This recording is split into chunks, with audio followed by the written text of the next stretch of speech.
Hello दोस्तों, आज की कहानी मेरे और मेरे ससुर जी के रिश्ते के बीच की है। मेरा नाम कामिनी है और मेरी उम्र अभी 26 साल है। मैं काफी खूबसूरत हूँ। मैंने अपनी बॉडी को पूरा फिट रखा हुआ है क्योंकि मैं रोजाना एक्सरसाइज करती हूँ। मेरी शादी को 7 साल हो चुके हैं। मेरे मम्मी पापा ने गरीबी की वजह से मेरी शादी कम उम्र में ही एक अमीर लड़के से करवा दी, लेकिन वो लड़का अक्सर बीमार रहता था। उसके हार्ट में कोई प्रॉब्लम थी। मैं अपनी शादी से ज्यादा खुश नहीं थी, पर मेरे पति मुझसे बहुत ज्यादा प्यार करते थे। अब मेरी शादी को 2 साल हो चुके थे, लेकिन अभी तक कोई भी बच्चा नहीं हुआ था। हमारे घर में मैं, मेरे पति और ससुर जी थे। हम तीनों ही बहुत प्यार से रहते थे। मेरे ससुर जी की उम्र 45 से 50 साल की होगी, लेकिन वो काफी जवान दिखते हैं क्योंकि उन्होंने अपने शरीर को पूरा फिट रखा हुआ है। फिर एक दिन मेरे पति की तबीयत ज्यादा खराब हो गई और उनकी मृत्यु हो गई। मेरे सामने मानो दुखों का पहाड़ टूट पड़ा हो। अब मैं एक विधवा हो चुकी थी। धीरे धीरे मेरे पति को गुजरे काफी समय हो गया था। अब मेरे ससुर जी और मैं दोनों ही घर में रहते थे। मैं बहुत ही उदास रहने लगी थी, लेकिन मेरे ससुर जी मुझे बहुत समझाते थे कि कामनी, अब जो होना था वो हो गया है, इतनी टेंशन मत लो, तुम भी बीमार हो जाओगी। मैं तो कहता हूँ कि तुम दोबारा से शादी कर लो, अभी तुम्हारी उम्र ही क्या है। पर साथ ही साथ वो मुझे अजीब सी नजरों से देखते थे। फिर मैं अपना घर चलाने के लिए जॉब करने लगी क्योंकि मेरे घर में अब कमाने वाला कोई नहीं बचा था। मैं दिन भर ऑफिस में रहती और शाम के 7 बजे तक घर आती। ससुर जी का बिजनेस ठीक ठाक चलता था, पैसों की कुछ खास चिंता नहीं थी। फिर भी मैं सोचती हूँ कि खाली घर पर बैठकर क्या करूँगी, इसलिए जॉब करती हूँ और थोड़ा दिल भी बहल जाता है और टाइम पास भी हो जाता है। अब मेरे पति को गए हुए बहुत दिन हो चुके थे, इसलिए मैं उनकी मृत्यु के सदमे से थोड़ा थोड़ा बाहर निकल रही थी। ऑफिस की सहेलियों ने मुझे बहुत समझाया कि तुम शादी कर लो। मेरी एक बहुत अच्छी सहेली है, हम दोनों साथ साथ ऑफिस जाती हैं। एक दिन ऑफिस से निकलते वक्त मेरी सहेली ने मुझे घर पर बुलाया क्योंकि मेरे ऑफिस और घर के बीच ही मेरी सहेली का घर है। तो मैं उसके घर चली गई।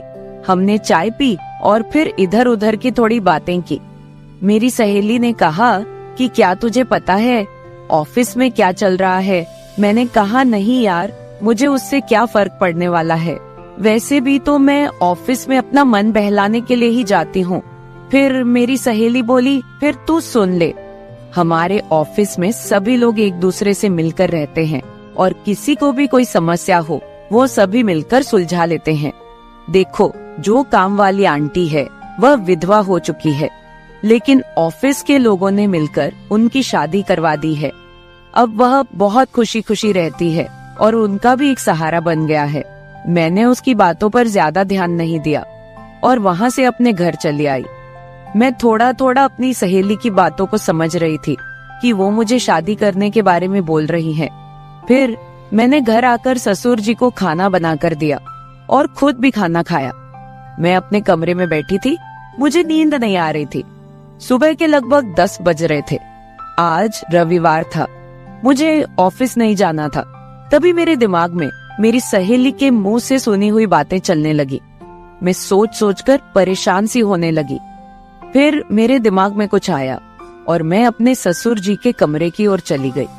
जब मैं अपने ससुर जी के रूम में गई तो उनके हाथ में एक किताब थी। मुझे देखकर उन्होंने किताब को तकिए के नीचे रख दिया। मैंने देख लिए था कि ससुर जी कौन सी किताब देख रहे हैं। मैंने कहा, ससुर जी आप क्या पढ़ रहे हो? वह बोले, कुछ नहीं बहू, किताब देख रहा था बस। बताओ क्या बात है? मैं बोली, कुछ नहीं। ससुर जी मुझे आपसे कुछ जरूरी बात करनी है। उन्होंने कहा, हाँ बहू कहो क्या बात करनी है। मैंने कहा, ससुर जी बात थोड़ी अजीब है, मैं सोच रही थी कि आपसे कहूँ कि नहीं। उन्होंने कहा, अरे पहले तुम बोलो तो सही, क्या बात है? ऐसा कभी हुआ है कि तुमने कभी मेरे से कुछ मांगा हो और मैंने तुम्हें ला के ना दिया हो? तुम मेरा इतना ख्याल रखती हो, जो भी बात है खुलकर बोलो।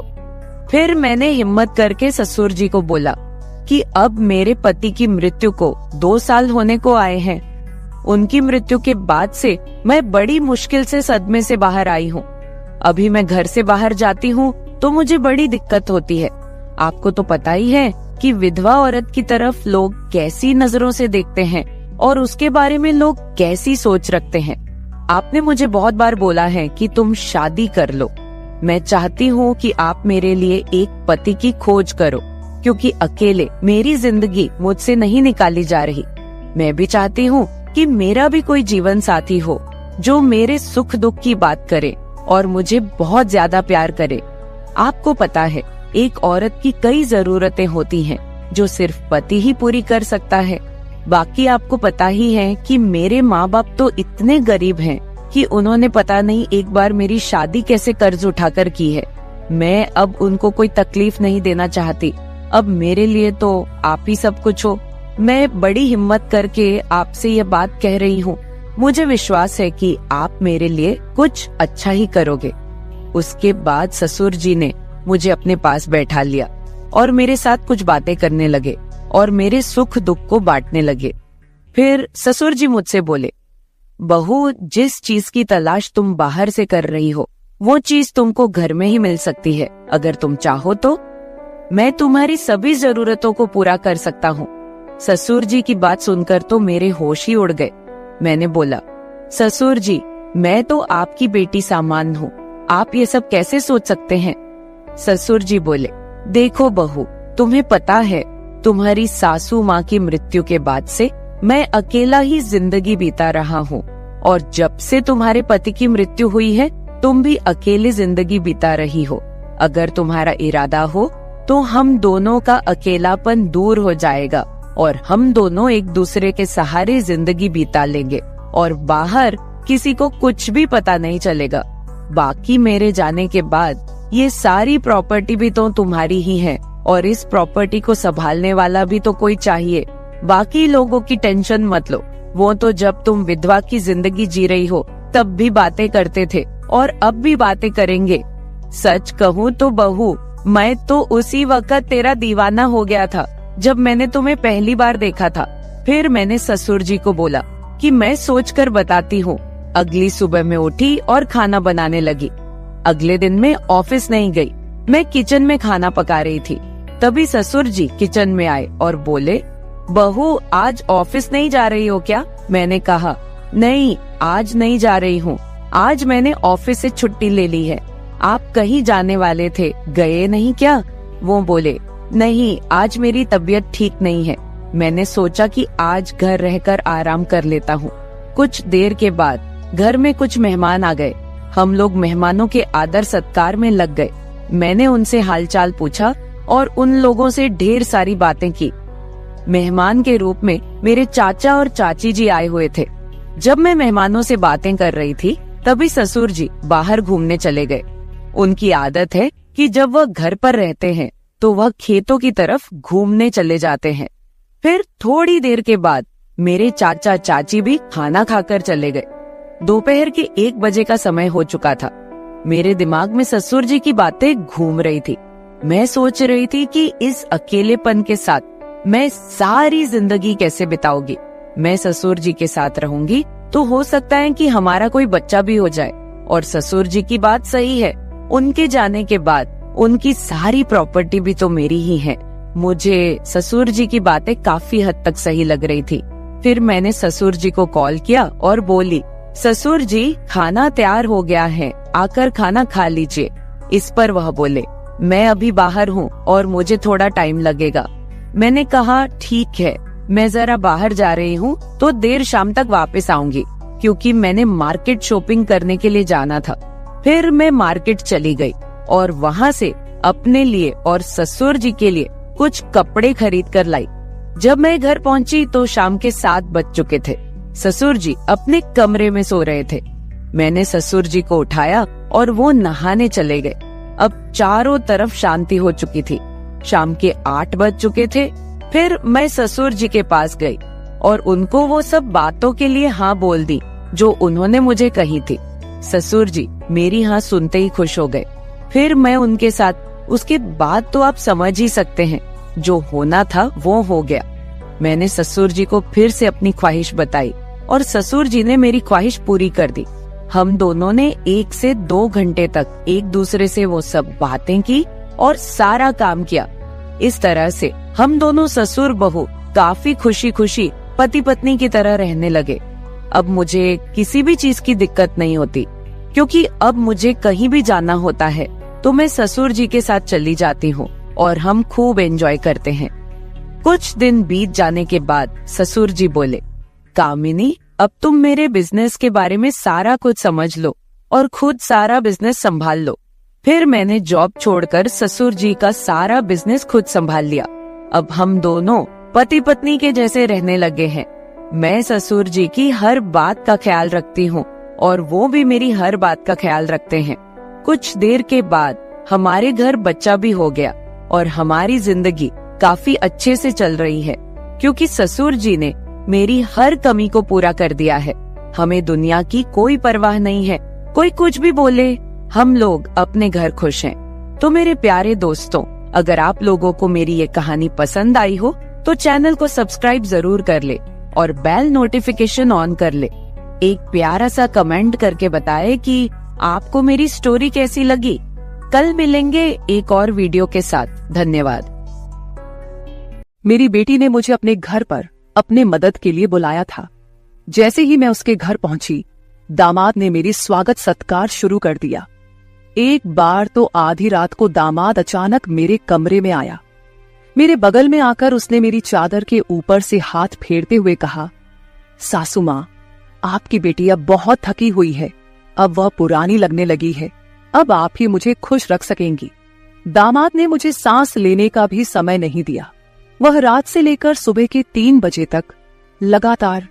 नमस्ते दोस्तों, आज की इस कहानी में आपका स्वागत है। मेरा नाम राधिका है और आज मैं आपको अपना और अपनी बेटी की कहानी सुनाने जा रही हूँ, तो दिल को थाम कर सुनिएगा। मेरी बेटी को उसके ऑफिस के काम से घर के कामों के लिए समय नहीं मिल रहा था। एक दिन उसका मुझे फोन आया और उसने कहा, माँ, मुझे घर के कामों में आपकी बहुत जरूरत है, कुछ दिन मेरे पास आओगी क्या? बेटी की चिंता में मैं तुरंत उसके घर चली गई। मुझे देखते ही बेटी से ज्यादा दामाद खुश हो गए। वे मेरी इतनी सेवा सत्कार क्यों कर रहे थे, ये मुझे समझ नहीं आ रहा था। लेकिन दामाद अचानक से बदल गए थे। मुझे देखते ही मेरी बेटी ने मुझे गले लगाया। उसके पीछे दामाद ने भी मुझे गले लगाया। इससे पहले उन्होंने कभी मुझे इस तरह से गले नहीं लगाया था। अचानक उनमें इतना बदलाव कैसे आ गया, ये मेरी समझ में नहीं आया। जब दामाद ने मुझे गले लगाया तो मुझे बहुत शर्म महसूस हुई। मेरी बेटी सरिता ने अपने पति के इस व्यवहार पर ध्यान भी नहीं दिया। जैसे ही मैं बेटी के घर पहुंची, उसने मुझसे कहा कि वह मेरे हाथों से बनी उसकी पसंदीदा सब्जी खाना चाहती है। आते ही मैं फ्रेश होकर बेटी के किचन में चली गई। उस रात दामाद और बेटी दोनों बड़े चाव से खाना खा रहे थे। खाना खत्म होते ही सरिता बोली, माँ, आज आपके हाथ का खाना खाकर बहुत अच्छा लगा। उसके कहने पर दामाद ने भी हामी भरते हुए कहा, मुझे तो ऐसा लग रहा है जैसे बहुत दिनों बाद पेट भरकर खाया हो। दामाद ने मेरी तारीफ किया तो सरिता ने अपने पति को गुस्से से देखना शुरू कर दिया। वह बोली, सुमित, मेरी माँ के सामने मेरी बुराई मत करो। तुम ऐसा बोल रहे हो जैसे मैं रोज खाना बनाती ही नहीं हूँ। क्या तुम रोज बाहर मेस में खाते हो? उन दोनों के बीच तू मैं शुरू हो गई। तब मैंने दोनों को शांत करते हुए कहा, सरिता, छोटी छोटी बातों को बड़ा मत बनाओ। दामाद तो बस मजाक में तुम्हारे सामने मेरी तारीफ कर रहे होंगे। वैसे भी रोज तो मैं यहाँ नहीं रहती, तुम ही अपने पति का ख्याल रखती हो। शायद वे सिर्फ हंसी मजाक कर रहे हो। मैंने अपनी बेटी से यह कहा क्योंकि मैं दामाद को कुछ कह नहीं सकती थी। खाना खत्म होते ही सरिता हाथ धोकर अपने कमरे में चली गई। मैं डाइनिंग हॉल साफ करने लगी। मेरी मदद के लिए दामाद थे। वे बोले, सरिता को तो कोई परवाह ही नहीं है। माँ, इतने दिनों बाद आप घर आईं, फिर भी वह पहले ही दिन से आपके ऊपर सारा काम छोड़कर मोबाइल लेकर कमरे में चली गई। यही तो रोज का हाल है। दामाद की बात से सहमत होकर मैंने डाइनिंग टेबल से बर्तन उठाए। तभी दामाद भी मेरी मदद के लिए किचन में आ गए। किचन से जाते वक्त दामाद ने अचानक मेरे हाथ पकड़ लिए। फिर दामाद जी बोले, सासू माँ, सच में आपके हाथों में जादू है। आपके हाथ का खाना खाकर मन बहुत प्रसन्न हो गया। आगे भी मुझे आपके इस तरह के अलग अलग रूप देखने को मिलेंगे। मेरा न कोई साला है और न कोई साली। मेरे ससुराल में तो आप ही एक हैं। अब चाहे साला, साली और बहनोई की हंसी मजाक हो या सासू माँ की देखभाल, ये सभी रिश्ते आपको ही निभाने हैं। अब मैं आपको यहां से जल्दी जाने नहीं दूंगा। मुझे दामाद का प्यार समझ में आया, लेकिन इसके पीछे उनका क्या मकसद था, इस पर मैंने ज्यादा गहराई से सोचा नहीं था। इसी तरह कुछ दिन और बीत गए। मुझे बेटी के घर आए कुछ ही दिन हुए थे, तभी मैंने महसूस किया कि उन दोनों पति पत्नी के बीच कुछ ठीक नहीं था। लगातार 3 दिन से मुझे रात को उनकी बड़बड़ाहट और दामाद की आवाज उनके कमरे से सुनाई दे रही थी। वह बात प्रेम की तो बिल्कुल नहीं थी। उन दोनों के बीच कुछ गड़बड़ थी, ये मुझे साफ महसूस हो रहा था, क्योंकि जब से मैं वहां आई थी मैंने उन्हें कभी साथ में हंसते खेलते नहीं देखा था। एक दिन शाम को सरिता ऑफिस से जल्दी घर आ गई। उसे घर पर देख मैं 2 कप कॉफी लेकर उसके कमरे में चली गई। मुझे उससे थोड़ी बात करनी थी। कॉफी का बहाना लेकर मैं उसके कमरे में गई। मैंने उसके हाथ में कॉफी का कप दिया, लेकिन वह मुझसे बात करने के बजाय मोबाइल में व्यस्त थी। तब मैंने उसका मोबाइल खींचते हुए बोली, सरिता, क्या मुझे यहाँ बुलाने का मकसद यही है कि मैं तुझे मोबाइल खेलते हुए देखूं? मैं आई हूं और तू मुझसे 2 मिनट भी बैठकर बात नहीं कर रही। अरे 2 शब्द मां से तो बोल, और अगर तुझे बात नहीं करनी तो मुझे तुझसे बात करनी है। जैसे ही मैंने उसका मोबाइल छीन लिया, उसका ध्यान मेरी ओर हो गया। वह बोली, बोलो मां, तुम्हें मुझसे क्या इतना जरूरी बात करनी है? तब मैंने उससे कहा, सरिता, तू खुद को इतनी कूल दिखाती है, क्या सच में तू वैसी ही है? क्या सच में तुम्हारे घर का माहौल इतना कूल है? मेरी बातों पर सरिता के चेहरे पर एक सवालिया निशान उभर आया। वह बोली, मां, तुम क्या बोल रही हो? मुझे तो कुछ समझ में नहीं आ रहा। जो बोलना है सीधे बोलो। अब तुम टीचर नहीं हो और ना मैं तुम्हारी स्टूडेंट, जो तुम मुझसे इतने सख्ती से बात कर रही हो।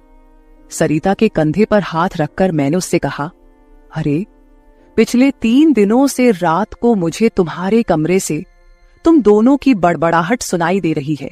क्या तुम दोनों के बीच सब कुछ ठीक है? अभी तुम्हें बच्चा भी होना है। अभी से ही तुम्हारे बीच अनबन शुरू हो गई है। अभी तो तुम्हें साथ में पूरा जीवन बिताना है। ये सही तरीका नहीं है। मेरी बातों का जवाब देते हुए सरिता बोली, मां, मुझसे कहने के बजाय समीर से कहो, क्योंकि हमेशा वही झगड़ा शुरू करता है। उस दिन भी देखा ना, कैसे वह खाने की टेबल पर मुझे कुछ भी बोल रहा था। फिर वह बोली, मां, अब तुम ही बताओ, मैं ऑफिस में भी थक जाती हूँ। ऊपर से घंटों ट्रैफिक में फंसकर घर आना पड़ता है। अब 3 दिन से तुम घर आई हो तो मुझे थोड़ी राहत मिली है, नहीं तो रोटियां बेलते वक्त भी मेरी आंख लग जाती थी। अब इतनी थकान के बाद भी मैं समीर को कैसे समय दूं? समीर तो कुछ समझने को तैयार ही नहीं है। और वैसे भी तुम्हें यहां बुलाने का आइडिया उसी का था। वह कह रहा था कि सासू माँ के आने से तुम्हें भी थोड़ा आराम मिलेगा। तुम यहां आई हो तो उसकी खाने की शिकायतें भी थोड़ी कम हो गई हैं। नहीं तो हर बात में ये ऐसा और वो वैसा ही चलता रहता था। तुम्हें बुलाने से पहले वह कह रहा था कि जब मेरी सासू माँ आएंगी तो मैं उनसे सारी ख्वाहिशें पूरी करवाऊंगा। अब तुम्हारे दामाद को तुमसे क्या ख्वाहिशें पूरी करवानी है, ये तुम ही देख लो। उसकी शिकायतों से तो मुझे थोड़ी राहत मिल गई है। सरिता की बातें सुनकर मुझे लगा कि सच में उसे काम से समय नहीं मिल पाता होगा, इसलिए समीर को खाने पीने की परेशानी हो रही होगी, और शायद इसलिए उन्होंने मुझे कुछ दिनों के लिए बुला लिया होगा। लेकिन दामाद को मुझसे और भी ख्वाहिशें पूरी करवानी थीं, इसका मुझे कोई अंदाजा नहीं था। सरिता की बातें सुनकर मुझे लगा कि उनके बीच सामान्य झगड़े हैं जो वे खुद सुलझा लेंगे। इसीलिए आगे मैंने सरिता को और नहीं समझाया। जैसे ही मैं उसके कमरे से बाहर निकली, मुझे दामाद की गाड़ी का आवाज सुनाई दिया। उस दिन समीर भी जल्दी घर आ गए थे। उन्हें घर में देखकर मैंने कहा, आज आप जल्दी आ गए, चलो अच्छा हुआ। आज तुम दोनों बाहर जाकर डिनर कर लो, घर में संभाल लूंगी। उन्हें थोड़ा बाहर घूमने फिरने का मौका मिलेगा, इसलिए मैंने उन्हें डिनर के लिए बाहर जाने को कहा। लेकिन दामाद ने कहा, सासू माँ, होटल जाने की जरूरत नहीं है। आज मेरे बॉस का 50वां जन्मदिन है। बॉस ने जन्मदिन के मौके पर एक 5 स्टार होटल में पार्टी रखी है और हमें खास तौर पर उस पार्टी में बुलाया गया है। समीर की बात सुनकर मैंने कहा, अरे वाह, तो फिर तुम दोनों जल्दी से अच्छे से तैयार हो जाओ और साथ में पार्टी में जाओ। तब दामाद जी बोले, सासू माँ, हम दोनों अकेले नहीं जाएंगे। बॉस ने पूरे परिवार को बुलाया है और आप भी हमारे परिवार हैं, इसलिए आप भी हमारे साथ चलो। तब सरिता भी मुझसे जिद करने लगी। उसने कहा, माँ, घर पर तुम अकेले बैठी क्या करोगी? तुम भी हमारे साथ चलो, तुम्हें भी अच्छा लगेगा। एक तो जब से तुम यहाँ आई हो, मैं तुम्हें कहीं बाहर घुमाने भी नहीं ले जा पाई। मैं छुट्टी लूंगी तो लूंगी, पर अभी तो तुम हमारे साथ बाहर चलो, कम से कम तुम्हारा भी मन थोड़ा हल्का हो जाएगा। उन दोनों का इतना जोर बढ़ गया कि मुझे भी उनके साथ जाने के लिए तैयार होना पड़ा। मैं हमेशा कहीं भी जाती थी तो अपने साथ 1-2 पार्टी वियर कपड़े रखती थी। इस बार भी मैंने पिंक रंग की नेट वाली साड़ी साथ रखी थी। मैंने वही साड़ी पहनकर अच्छे से तैयार होकर कमरे से बाहर आई। जैसे ही मैं बाहर आई, दामाद मुझे लगातार देखने लगे। वो मुझे ऊपर से नीचे तक नजर फेरने लगे। उन्होंने कहा, आज आपको सासू माँ कहने में मुझे शर्म आ रही है, क्योंकि आप किसी भी तरह से उम्रदराज नहीं लग रही हैं। आज तो आप किसी हीरोइन से कम नहीं लग रही हैं। दामाद की बातों पर मुस्कुराते हुए मैं बाहर गाड़ी के पास चली गई। कुछ देर बाद घर को लॉक करके बेटी और दामाद भी बाहर आ गए। दामाद मेरी तारीफ कर रहे थे, लेकिन सरिता का ध्यान उस पर नहीं था। लेकिन जैसे ही पार्टी में गए और दामाद के बॉस हमारे पास आए, उन्होंने मुझे देखकर समीर से कहा, समीर, तुम्हारी साली तो बहुत ही सुंदर है। इस पर समीर कुछ बोलते उससे पहले ही सरिता बोली, बॉस, ये समीर की साली नहीं है, ये तो माँ है, ये समीर की सास है। हमारे रिश्ते को सुनकर बॉस चौंक गए। उन्होंने कहा, आपकी खूबसूरती और जवानी को देखकर ऐसा बिल्कुल नहीं लगा कि आप सासू माँ हो सकती हैं। बॉस ने अपनी गलती स्वीकारते हुए मुझसे माफी मांगी और वहां से चले गए। बॉस के जाते ही दामाद मेरी तारीफ करने लगे। उन्होंने कहा, सच में सासू माँ, आज तो आप सरिता से भी ज्यादा खूबसूरत लग रही हैं। सच में पत्नी तो ऐसी होनी चाहिए। ऐसा कहकर दामाद ने मेरे हाथ पर ताली मारी और हंसने लगे। लेकिन उनकी इस मजाक पर सरिता गुस्से से मेरी ओर देखने लगी। अब मुझे धीरे धीरे दामाद की नजरों का एहसास होने लगा था। कुछ देर बाद हम घर जाने के लिए निकल पड़े। घर पहुंचते ही सरिता और मैं एक साथ गाड़ी से उतरे। गाड़ी से उतरते ही सरिता ने मुझसे कहा, माँ, आज के बाद तुम्हें इतना सजने संवरने की कोई जरूरत नहीं है। थोड़ा अपनी उम्र के हिसाब से रहना सीखो। गुस्से में तीखे शब्द बोलते हुए सरिता पैर पटकती हुई घर के अंदर चली गई। मुझे उसका गुस्सा कुछ समझ नहीं आया। असल में मुझे तो किसी भी बात पर गुस्सा आने का सवाल ही नहीं था। फिर भी सरिता मुझसे नाराज होकर पैर पटकते हुए घर के अंदर चली गई थी। नादान लड़की सोचकर मैंने उसकी बातों को नजरअंदाज किया और घर में जाकर अपने कमरे में चली गई। कुछ देर बाद फ्रेश होकर मैंने रात में सोने के लिए नाइट गाउन पहन लिया। रोज की तरह सोने से पहले मैंने अपने हाथ पैरों पर बॉडी लोशन लगाया। तभी अचानक दरवाजे पर दस्तक हुई। दरवाजे पर दामाद थे। हमारी नजरें मिलते ही दामाद ने कहा, सासू माँ, अंदर आ सकता हूँ। ये घर उनका ही था, फिर भी वो कमरे में आने के लिए मुझसे अनुमति ले रहे थे। मैंने कहा, ये घर तो आपका ही है, मेरी अनुमति लेने की क्या जरूरत, आप यहाँ कभी भी आ जा सकते हो। फिर हंसते हुए दामाद कमरे के अंदर आ गए। उन्होंने मेरी ओर देखकर कहा, सासू माँ, सच में आज आप बहुत सुंदर लग रही थी। वैसे तो मैं आपको कभी यह कॉम्प्लीमेंट देना चाहता था कि आप आज भी जवान और खूबसूरत दिखती हैं। कभी कभी सच में आपको सासू माँ कहने में मुझे शर्म महसूस होती है। कभी कभी तो आपको नाम से बुलाने की इच्छा होती है। सच में आप सरिता की बहन जैसी लगती हैं। बाहर कुछ समय पहले सरिता ने जो गुस्से में आपको कहा, वह सब मैंने सुना। उसकी बातों पर ध्यान मत दीजिए। और हाँ, एक जरूरी बात यह है कि सरिता की बातों को दिल पर लेकर आप अपना रहन सहन बिल्कुल मत बदलिए। आप जैसी हैं बहुत अच्छी हैं। दामाद के मुंह से अपनी तारीफ सुनकर मेरे मन में लड्डू फूटने लगे। अगर 45 साल की किसी महिला की तुलना 21 साल की जवान लड़की से की जा रही हो तो जाहिर है वह महिला खुश होगी ही। उस समय मेरे साथ भी वैसा ही हुआ था। दामाद की प्रशंसा पर मैं शर्मा गई थी। उस दिन के बाद दामाद की हदें बढ़ने लगी। 4 दिन बाद मुझे अपनी बेटी के कमरे से उनकी बहस की आवाजें सुनाई दी। मैं अपने कमरे से बाहर झांकते हुए वह सब सुन रही थी। तभी दामाद कमरे से बाहर आते दिखे। दामाद को बाहर आते देख मैं जल्दी से अपने कमरे में चली गई।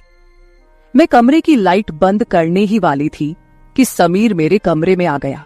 वो काफी गुस्से में लग रहा था। मैंने उसे एक गिलास पानी दिया और पूछा, सब ठीक तो है ना? इस पर दामाद बोले, सासू मां, आपकी बेटी और आप में कितना फर्क है। शादी के बाद पति से कैसा व्यवहार करना चाहिए, उसे कैसे खुश रखना चाहिए, आपने सरिता को कुछ भी नहीं सिखाया। जब भी मैं उसके पास जाता हूं वह मुझसे एक ही बात कहती है कि मैं बहुत थक गई हूं। आपकी बेटी अब पूरी तरह बूढ़ी दिखने लगी है, उसके सामने आप जवान लगती हैं। कहां आपकी जवानी और कहां सरिता की समय से पहले आई बुढ़ापा। मैंने शांत रहकर समीर की सारी बातें चुपचाप सुनी। उनकी बातें खत्म होते ही मैंने उसे समझाते कहा, दामाद जी आप गुस्सा मत कीजिए।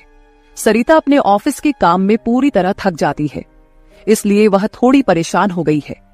कुछ दिन आप दोनों बाहर घूमने चले जाइए, सब कुछ ठीक हो जाएगा। काम की भाग दौड़ में खुद के लिए भी समय निकालना जरूरी है। इस पर दामाद बोले, मैं तो सब कुछ करने के लिए तैयार हूं, लेकिन आपकी बेटी को ऑफिस से छुट्टी लेने की इच्छा होगी, तभी मैं भी उसके साथ कहीं जा सकूंगा। मैंने फिर से दामाद को समझाया और उनके हाथ में पानी का गिलास दिया। दामाद से बात करते हुए अनजाने में मेरा हाथ उनके पैर पर रख दिया गया। अचानक दामाद ने अपने पैर पर रखा मेरा हाथ अपने हाथ से पकड़ा और मेरे हाथ से गिलास को एक ओर रखते हुए दूसरे हाथ से मेरे चेहरे से बाल हटाकर बोले, सासू मां, आप सच में बहुत सुंदर हैं। आपको देखकर तो सरिता को देखने की इच्छा ही नहीं होती। कहां आपके चेहरे का तेज और कहां सरिता की झुर्रियां। दामाद मेरे सामने मेरी बेटी की बुराई कर रहे थे। मैंने उन्हें कहा, आप मेरी सुंदरता की तारीफ कर रहे हैं, इसके लिए धन्यवाद, लेकिन जिस लड़की के बारे में आप बुरा भला कह रहे हैं वह मेरी बेटी है, ये मत भूलिए। दामाद बोले, सासू मां, मैं कुछ गलत नहीं कह रहा हूं, जो सच है वही कह रहा हूं। अब सरिता बूढ़ी दिखने लगी है तो क्या करूं? आपके सामने वह सच में फीकी पड़ती है। आपकी सुंदरता बेहद मनमोहक है। बोलते बोलते दामाद की नजर मुझ पर टिकने लगी थी। तब मैंने उनसे कहा, अब काफी रात हो गई है, आपको जाकर सो जाना चाहिए, नहीं तो सरिता यहाँ आ गई तो वह और नाराज हो जाएगी। मैंने दामाद को जैसे तैसे अपने कमरे से बाहर किया, नहीं तो वह रात भर मेरे कमरे में ही बैठे रहते। खैर जो भी हो, लेकिन समीर ने मेरी जो प्रशंसा की वह मुझे बहुत पसंद आई। अगले दिन शाम को जब दामाद ऑफिस से घर आए तो उन्होंने कहा, सासू मां, कल मुझे 2 टिफिन पैक कर दीजिए, और वो भी भरकर। जब से आप मेरा टिफिन बना रही हैं, ऑफिस में मेरी क्रेडिट कुछ ज्यादा ही बढ़ गई है। मेरे दोस्त रोज मेरे टिफिन की तारीफ करते रहते हैं, और आज तो मेरे बॉस ने भी मेरी तारीफ की।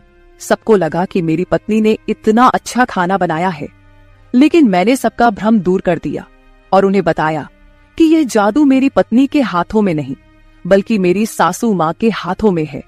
कल मेरे बॉस ने आपसे टिफिन मांगा है, और हाँ, टिफिन के साथ आप भी अच्छे से तैयार रहिएगा, क्योंकि बॉस ने आपको भी मिलने के लिए बुलाया है। मेरे दोस्तों को भी आपसे मिलने की इच्छा है।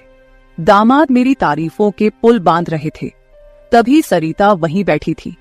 बातें करके समीर डाइनिंग हॉल से बाहर चले गए। मैं भी किचन में रात का खाना बनाने जाने लगी।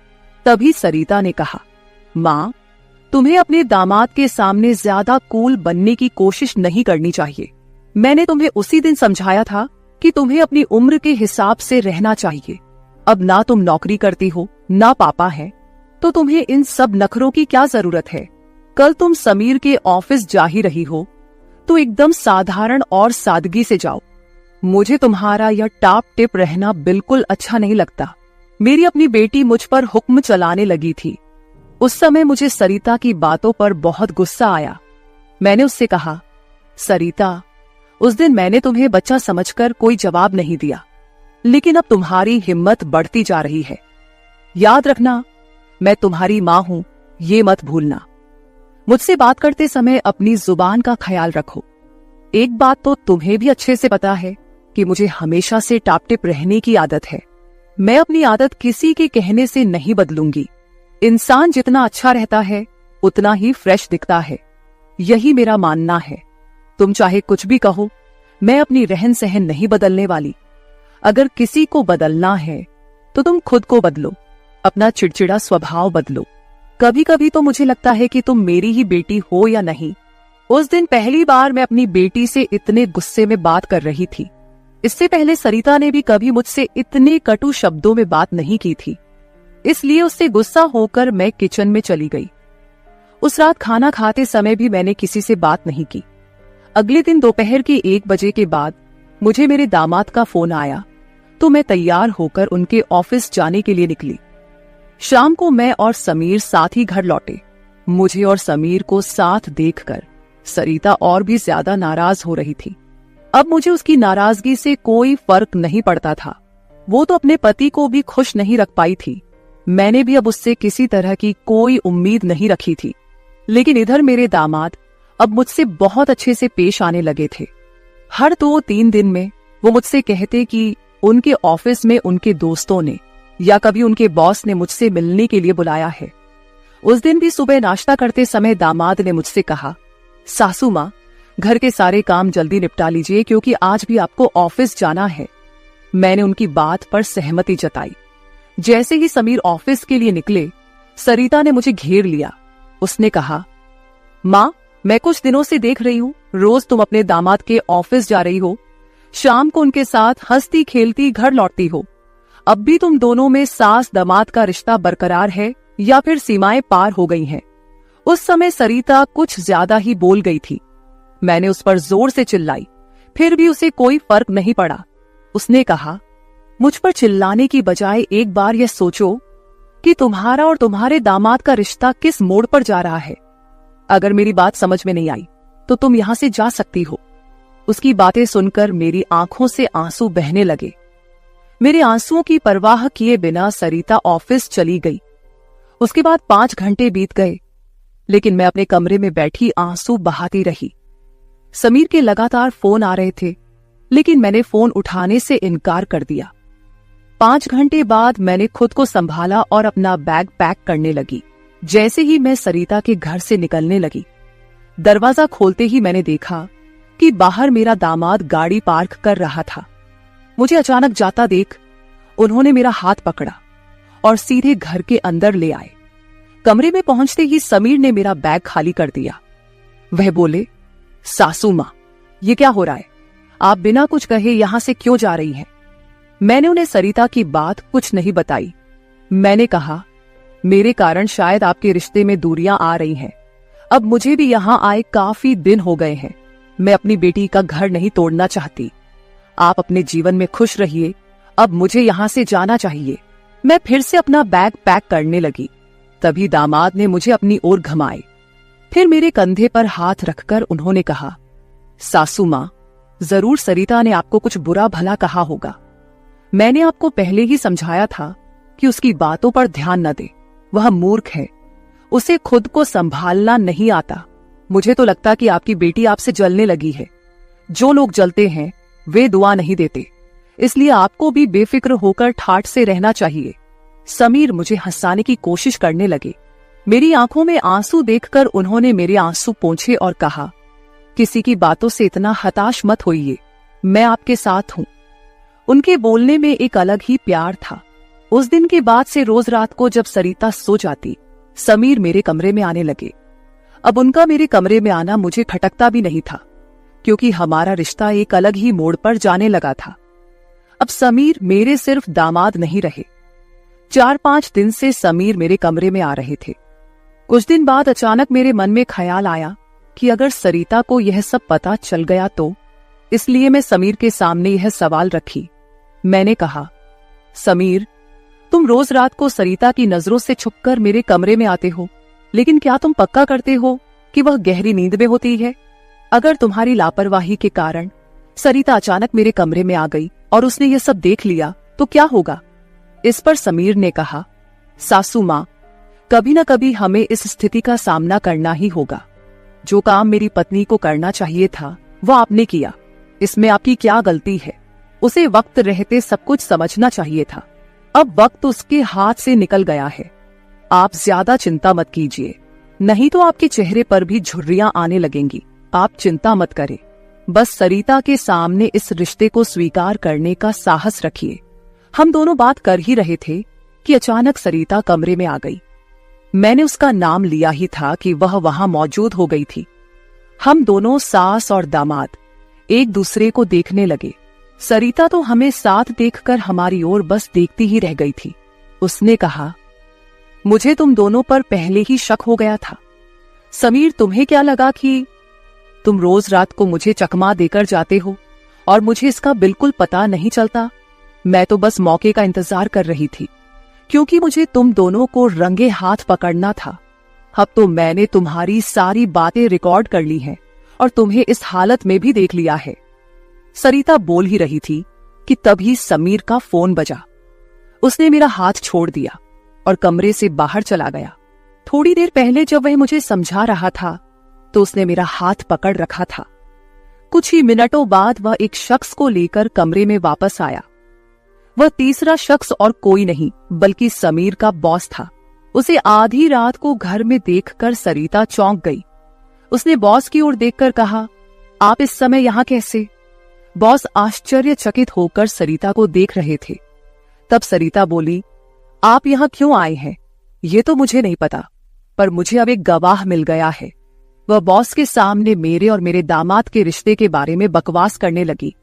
तभी समीर के बॉस यानी रघुवीर जी सरिता की ओर देखकर बोले, सरिता, तुम यह क्या बकवास कर रही हो? तुम्हें पता है तुम अपनी माँ और अपने पति के बारे में क्या कह रही हो?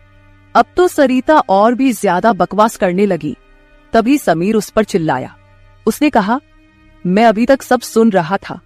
मुझे पता था कि तुम समझदार नहीं हो, इसलिए मैंने तुम्हें कुछ नहीं बताया, लेकिन अब तुम बॉस के सामने कुछ भी बकवास करने लगी हो। शायद अब तुम्हें सच बताने का समय आ गया है। मैं समीर को शांत रहने के लिए कह रही थी, लेकिन उसने मेरी एक न सुनी। वह बोला, माँ, अब और कितने दिन आप यह सब बातें छुपा कर रखेंगी? इस तरह मन मारकर जीवन को सुखमय नहीं बनाया जा सकता। जीना है तो खुले दिल से जियो। आपको किसी से डरने की जरूरत नहीं है, क्योंकि आपने कोई अपराध नहीं किया।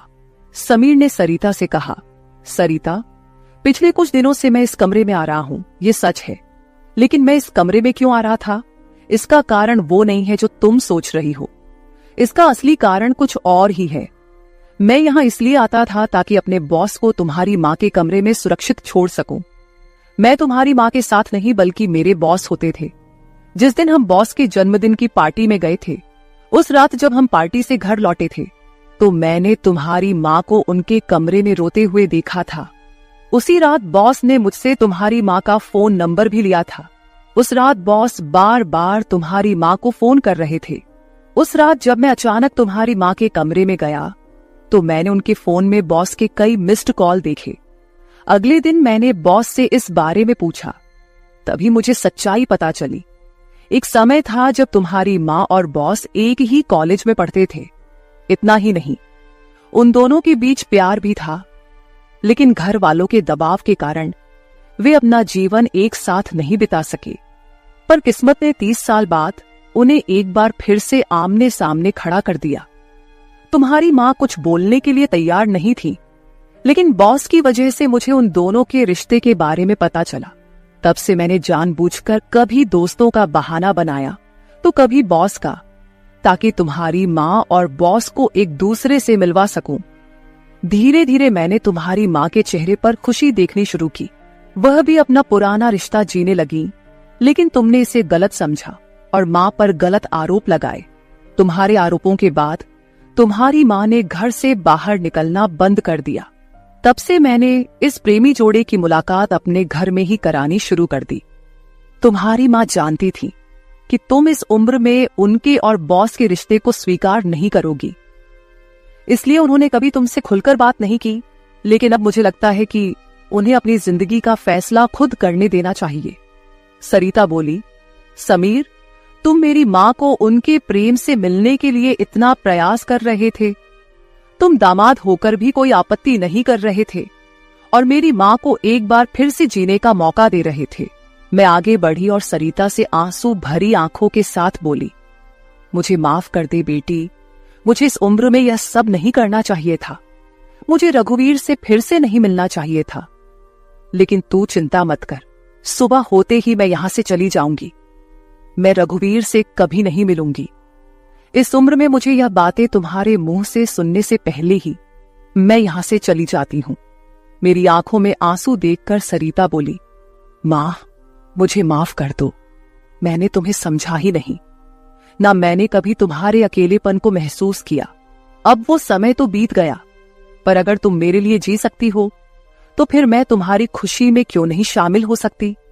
तुम्हारे समय में दादा ने तुम्हारी शादी नहीं होने दी होगी, लेकिन अब मैं उनके नक्शे कदम पर नहीं चलूंगी।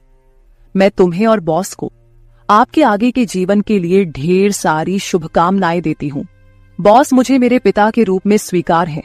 बेटी की सहमति सुनकर मेरी आंखों में आंसू भर आए। रघुवीर भी मेरी तरह ही अपने जीवन में अकेले थे। अगले 3 दिनों के भीतर मेरी और रघुवीर की रजिस्टर्ड मैरिज मेरी बेटी और दामाद की मौजूदगी में हो गई। शायद ये पहली बार हुआ होगा कि एक बेटी ने अपनी मां की विदाई की थी। मेरी विदाई के समय मैंने सरिता को एक सीख दी। मैंने उससे कहा, सरिता, पैसा सब कुछ नहीं होता, इसीलिए हमेशा पैसे के पीछे भागना छोड़कर कभी अपने परिवार पर भी ध्यान देना चाहिए।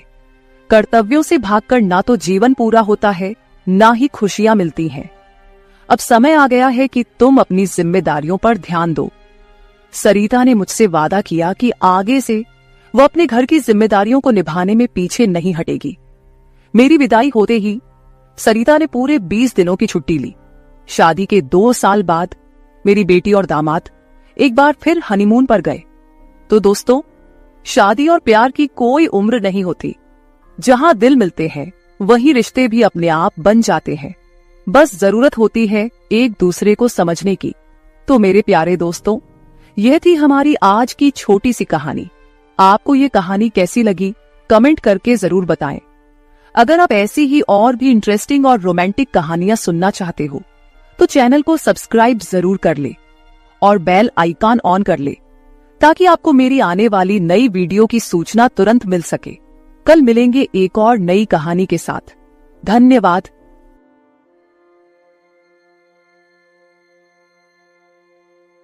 रात के करीब 12 बजे का वक्त था। गर्मियों की रातें थीं और मैं अपने कमरे में सो रही थी। अचानक मेरे कमरे के दरवाजे पर दस्तक हुई। पहले तो मैं थोड़ा डर गई, लेकिन फिर सोचा शायद मेरा भाई ही होगा, क्योंकि घर में मेरे और भाई के अलावा कोई और नहीं था। मैंने उठकर दरवाजे की ओर कदम बढ़ाए। दरवाजा खोलते ही मैंने बाहर झांका, लेकिन वहां कोई नहीं था। मैंने सोचा शायद ये मेरा वहम होगा। मैं वापस बिस्तर पर लेटने लगी। अचानक दरवाजे पर फिर से पहले से भी ज्यादा जोर की दस्तक हुई। मैंने कांपती हुई आवाज में पूछा, कौन है? लेकिन कोई जवाब नहीं आया। डरते हुए मैंने दोबारा दरवाजा खोला और वहां मेरा भाई खड़ा था। उसने मुझसे कहा, क्या हुआ दीदी, इतनी घबराई हुई क्यों लग रही हो? वो मुझे आज कुछ अजीब सी नजरों से देख रहा था। मैंने सोचा शायद मैं ही ज्यादा सोच रही हूँ, लेकिन मुझे क्या पता था कि उस रात कुछ ऐसा होने वाला था जिसने मेरी पूरी जिंदगी को बर्बाद कर दिया, जिसे मैं चाहकर भी कभी भूल नहीं पाई। अब मैं आपको अपनी जिंदगी का वो सच बताने जा रही हूँ जिसे मैंने आज तक सबसे छुपा कर रखा था। यह सच ऐसा है जो मेरी हर रात की नींद और हर दिन का सुकून छीन ले गया। इसे सुनने के बाद शायद आपकी रूह कांप उठेगी। दोस्तों, कहानी सुनने से पहले दिल थाम कर बैठिएगा, क्योंकि कहानी बहुत ही खतरनाक होने वाली है। अगर चैनल पर पहली बार आए हैं तो चैनल को सब्सक्राइब जरूर कर लीजिएगा। तो चलिए कहानी शुरू करते हैं। मेरी उम्र 20 साल हो चुकी थी और मैंने नया नया जवानी की दहलीज पर कदम रखा था। मैं कॉलेज में 2nd ईयर की पढ़ाई कर रही थी। उन दिनों गर्मी का मौसम था और हमें कॉलेज से छुट्टियां मिल गई थीं। रोज की तरह आज भी पूरे घर की सफाई करने के बाद मैं अपने बिस्तर पर आराम कर रही थी।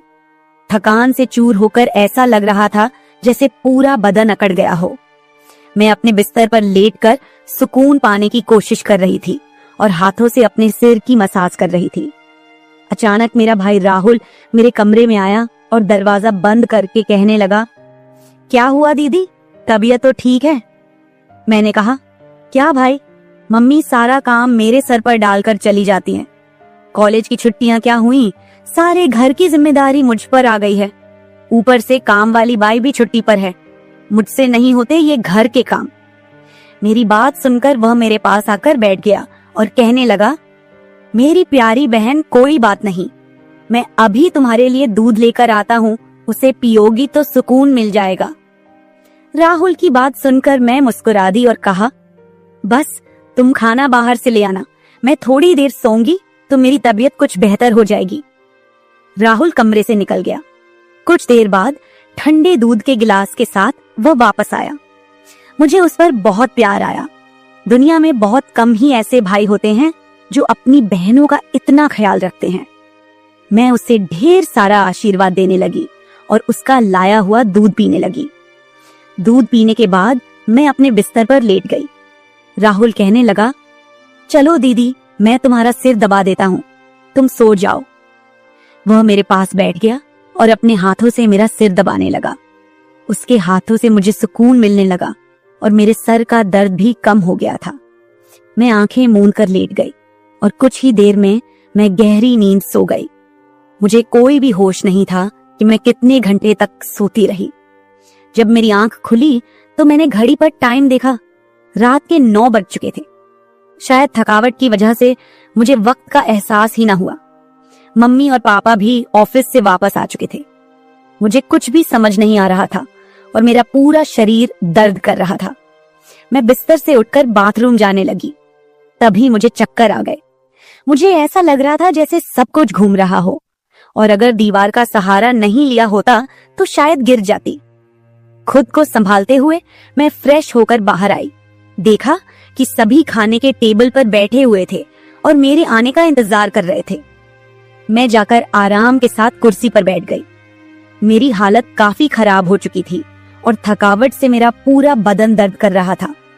राहुल ने देखा कि मैं थकी हुई हूँ तो तुरंत मम्मी से कहने लगा, मम्मी देखिए, अंजलि दीदी पर काम का बोझ थोड़ा कम डाला करे। अरे, अगर काम वाली नहीं आ रही तो उसकी जगह किसी और को रख ले। यह बेचारी सारा दिन काम करके थक जाती है। देखें तो इसकी रंगत भी पीली पड़ चुकी है। वाकई में मेरी हालत दिन ब दिन खराब होती जा रही थी। मम्मी और पापा दोनों ही काम करते थे क्योंकि सिर्फ पापा की जॉब से घर का खर्चा चलना मुश्किल था। साथ ही हमारी पढ़ाई का खर्च भी काफी था, इसलिए मम्मी भी उसी कंपनी में काम करती थी जहां पापा। हम दोनों भाई बहन कॉलेज जाते थे, लेकिन गर्मी के मौसम में छुट्टियां होने की वजह से घर पर ही थे। मैंने एक बात नोटिस की थी कि पिछले कुछ हफ्तों से राहुल मेरे कुछ ज्यादा ही करीब होने लगा था। जब से मुझे कॉलेज से छुट्टियां मिली थीं, तब से वह मेरा कुछ ज्यादा ही ख्याल रखने लगा था। अगर मैं घर का कोई काम करती तो वह आकर मदद करने लगता। कभी कभी काम करते वक्त मुझे थकावट महसूस होती तो वह मुझे आराम से बिठाकर मेरा सिर दबा देता। जब मैं उसे मना करती तो वह हंसते हुए कहता, नहीं दीदी, तुम बहुत काम करती हो, अब मेरा हक बनता है कि तुम्हें सुकून दूं। मैं उसे रोक नहीं पाती और चुपचाप लेटी रहती। लेकिन एक रात जो हुआ उससे मेरे होश उड़ गए थे। क्या राहुल कभी ऐसा कर सकता था? मैं अपने कमरे में सो रही थी। आधी रात के करीब मुझे महसूस हुआ कि जैसे कोई मेरे कमरे में आकर खड़ा हो गया हो। धीरे धीरे वह बिस्तर के पास आ रहा हो और मैं सोते हुए भी महसूस कर सकती थी कि कुछ अजीब हो रहा है। मुझे तुरंत झटका सा लगा और मैंने आंखें खोल दी। कमरा पूरी तरह से अंधेरे में डूबा हुआ था और जब मैंने उठकर देखा तो अंदर कोई नहीं था। बस कमरे का दरवाजा थोड़ा सा खुला हुआ था और मुझे याद था कि मैं हमेशा सोने से पहले दरवाजा बंद करके सोती थी। तो फिर वह कैसे खुला था? मैं चुपचाप उठकर दरवाजे को लॉक करने लगी। फिर से बिस्तर पर जाकर सोने की कोशिश की, लेकिन जैसे ही मेरी आंखें बंद हुईं, मुझे फिर से कुछ कदमों की आहट सुनाई दी। जैसे कोई बिस्तर के पास आकर बैठा हो, और फिर मुझे लगा जैसे कोई मेरे पास आकर अपना हाथ बढ़ा रहा हो। मैंने पलट कर देखा, लेकिन कोई नहीं था। मेरी धड़कन तेज हो गई थी और मुझे घबराहट होने लगी थी। मैंने घबराते हुए कमरे की लाइट ऑन की और दरवाजा खोलकर बाहर झांका, लेकिन वहां कोई नहीं था। आज से पहले ऐसा कभी नहीं हुआ था जो अब हो रहा था। मुझे प्यास लगी तो मैं कमरे का दरवाजा खोलकर बाहर निकली। उसी वक्त राहुल भी अपने कमरे से बाहर निकला। मुझे देखकर उसने पूछा, क्या बात है, आप अभी तक जाग रही हैं? मैंने जवाब दिया, कुछ नहीं, बस ऐसा महसूस हुआ जैसे कमरे में कोई मौजूद हो। पानी पीकर मैं दोबारा कमरे में आई और पीछे पीछे वह भी आ गया। उसने कहा, आपको डरने की जरूरत नहीं है। अगर आपको डर लग रहा है तो मैं आपके पास सो जाता हूँ। मैंने उसे मना किया, नहीं, तुम्हें परेशान होने की जरूरत नहीं है, जाओ और आराम करो। लेकिन वह जिद करने लगा कि मैं आपको अकेला किसी भी हाल में नहीं छोड़ सकता। आपकी तबीयत खराब हो सकती है, मैं आपको तकलीफ में नहीं देख सकता। आप सो जाएं, मैं यही सो जाता हूँ। आखिरकार उसकी जिद के आगे मुझे झुकना पड़ा। मैं बिस्तर पर लेट गई और उसने भी सोफे पर तकिया रखा और मेरे पास में ही सो गया। लेकिन उस रात मुझे ऐसा महसूस हुआ जैसे कोई मेरी ओर काफी देर तक ध्यान से देखता रहा हो। उसने मेरे बालों को सहलाया, मेरे चेहरे पर उंगलियां फेरी और मैं सो रही थी। अगली सुबह जब मैं उठी तो मेरा मूड बड़ा अजीब था, लेकिन जब मैंने अपने आप पर गौर किया तो मैं हैरान रह गई। शुक्र था कि मैंने अपने आप को दुपट्टे से ढक रखा था। मेरी कमीज बेतरतीब हो चुकी थी। मुझे हैरत हुई क्योंकि आज से पहले मैं कभी इस तरह आराम से नहीं सोई थी। आज मैं बहुत खुश महसूस कर रही थी, न जाने क्या वजह थी। मैंने अपने भाई की तरफ देखा तो वह भी बहुत खुश था। मैंने उसको पूछा, तुम आज इतने खुश क्यों हो? तो कहने लगा, जिसको आप जैसी बहन मिल जाए वो क्यों ना खुश हो। घर के सारे काम निपटाकर जब मैं बैठी तो राहुल तेल लेकर मेरे पास आ गया। कहने लगा, अंजलि दीदी, आप अपने बाल खोल दे, मैं आपके सर में मालिश कर देता हूँ। मुझे उसकी हरकतें कुछ अजीब लग रही थीं। मैंने कहा, ये तुम्हारा काम नहीं है, जाओ अपनी पढ़ाई करो, मुझे मालिश की जरूरत नहीं है। मगर उसने मेरी बात नहीं मानी और खुद ही मेरे बालों से कैचर उतार कर कहने लगा, आप नखरे मत किया करो, किस्मत वालों को ही ऐसे भाई मिलते हैं। जब आपका भाई आपके खूबसूरत रेशमी बालों में मसाज करना चाहता है तो आपको क्या समस्या हो सकती है? आ जाइए, मैं आपके सर की मसाज कर देता हूँ, आपको बहुत सुकून मिलेगा। वह मुझे उठाकर कमरे में ले गया। मैं बेड पर तकिया रखकर लेट गई। मेरे बाल बेड से नीचे लटक रहे थे। वह मेरे सरहाने बैठकर मेरे बालों की मसाज करने लगा। राहुल मुझसे 3 साल छोटा था, मगर मुझे नाम से बुलाता था। कहता, आप इतनी प्यारी हैं कि आपको देखकर दिल करता है कि आप हमेशा इसी तरह मुस्कुराती रहें और मैं आपका लाभ उठाता रहूं। वह मेरे सिर की मालिश कर रहा था और उसके हाथों में जैसे जादू था। मुझे इतना मजा आया कि मैं नींद की वादियों में खोने लगी। तेल की खुशबू भी बहुत जबरदस्त थी। तेल की हल्की हल्की महक कमरे में फैल चुकी थी। मैंने उत्सुकतावश उससे पूछा, ये तेल कौन सा है? उसने मुस्कुराते हुए जवाब दिया, ये एक खास तेल है जो आपकी सुंदर जुल्फों को और भी चमकदार बनाएगा। आपके बालों की खास देखभाल के लिए ही लाया हूँ। उसकी बातें मुझे बहुत अजीब सी लग रही थी। मैं समझ नहीं पाती थी कि वह किस तरीके से बात कर रहा है। मालिश के दौरान कब मुझे नींद आ गई पता ही नहीं चला। कुछ समय बाद जब मेरी आंख खुली तो मेरे पूरे बदन में भारीपन महसूस हो रहा था। ऐसा लगा रहा था जैसे किसी ने मुझ पर बहुत ज्यादा वजन रख दिया हो। मेरी टांगों और हाथों में अजीब सा दर्द था, मानो घंटों तक मैं किसी भारी बोझ के नीचे रही हूं। पूरे बदन में दर्द सरायत कर रहा था। मैं धीरे धीरे उठकर बैठी और चारों तरफ नजर दौड़ाई। मेरे कपड़े हल्के हल्के गीले हो गए थे और पंखा भी बंद था। कमरे में गर्मी का एहसास हो रहा था। मैंने चक्कर खाती हालत में बेड से नीचे कदम रखा, मगर पैरों में जैसे जान नहीं थी। मैंने अपने भाई को देखा जो शांत और सामान्य नजर आ रहा था। लेकिन ये सब क्या हो रहा था? मुझे समझ नहीं आ रहा था कि आखिरकार ऐसा क्यों हो रहा है। बड़ी मुश्किल से खुद को घसीटते हुए मैं बाथरूम पहुंची और फ्रेश होकर आई। आईने में अपनी हालत